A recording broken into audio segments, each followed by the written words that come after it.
ça fait pas du tout partie de nos processus. Et surtout, l'impact immédiat était de 4 milliards. 4 milliards sur des réserves de 73 milliards, c'est quand même pas rien. Donc, il y a c'est passé.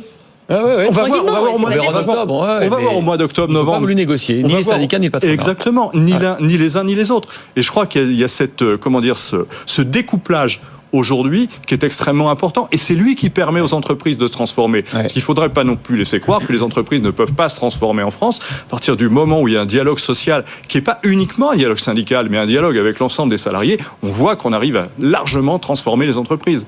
Alors, transformer les entreprises, il va y aussi y avoir des élections professionnelles à partir de l'année prochaine. 80% des entreprises vont devoir renouveler les membres du CSE. Absolument. Donc, dans les entreprises, justement, vous avez une représentation des salariés, syndicale ou pas, mais largement syndicale dans la majorité des entreprises de plus de 50 salariés.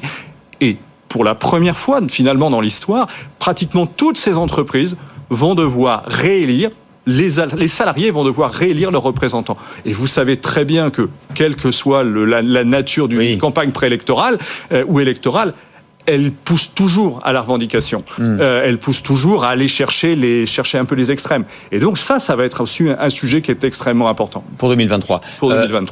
Vous évoquiez tout à l'heure l'inflation qui galope et on ne sait pas où ça va s'arrêter. Est-ce que ça veut dire qu'il faut négocier plusieurs fois ? Est-ce que les NAO, c'est plus du tout approprié ? Est-ce qu'il ne faut pas négocier 4 fois par an ? Dans la grande distribution avec l'agriculteur, on saute tout à l'heure Christiane Lambert, c'est ce qui se passe. Ils négocient plusieurs fois dans l'année pour les prix. La question qui va se poser, elle est double. C'est est-ce qu'on négocie plusieurs fois dans l'année ou est-ce que l'application des mesures négociées une fois peut être répartie sur plusieurs périodes à l'intérieur de l'année. C'est la prime en plusieurs fois, quoi. C'est la prime en plusieurs fois, c'est l'augmentation en plusieurs fois. Moi, il y a quelques semaines, j'ai appelé quelques anciens grands DRH qui avaient connu dans les années 80-90 ce genre de situation. Clairement, les augmentations étaient distribuées à plusieurs reprises.